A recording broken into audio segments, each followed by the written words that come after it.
The Kentucky Derby may be the most exciting 2 minutes of sports, but you don't have to be in Louisville to enjoy it. You just need to throw an authentic watch party, and it starts with recreating the official drink of the Derby, the mint julep.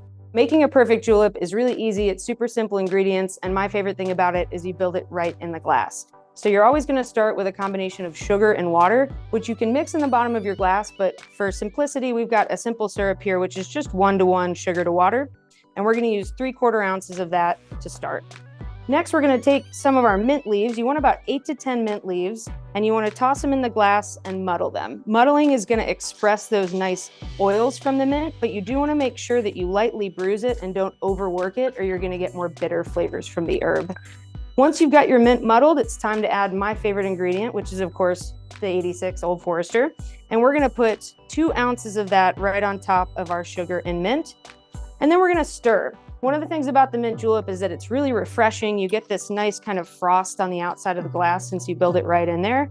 And so you want to let that get nice and cold as you combine all those ingredients. And then finally, top with a heaping portion of crushed ice on the top of your julep. Now, if you like a classic julep, this is the perfect way to make it. But if you're looking for something a little bit different this year, we're giving a nod to our French heritage by putting a little bit of Chambord on the top of your julep, just float it on the top. It'll give it a nice black raspberry kind of spin.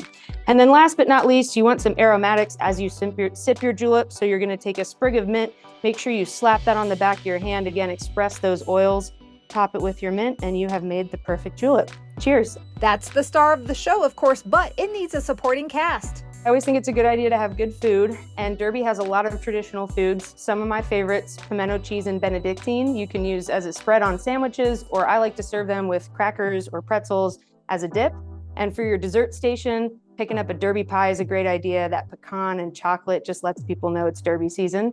In addition to the food, I think encouraging people to get into the fashion of Derby is a really fun way to throw a party, whether that's bright colors, a little bit of flair, or a big old hat.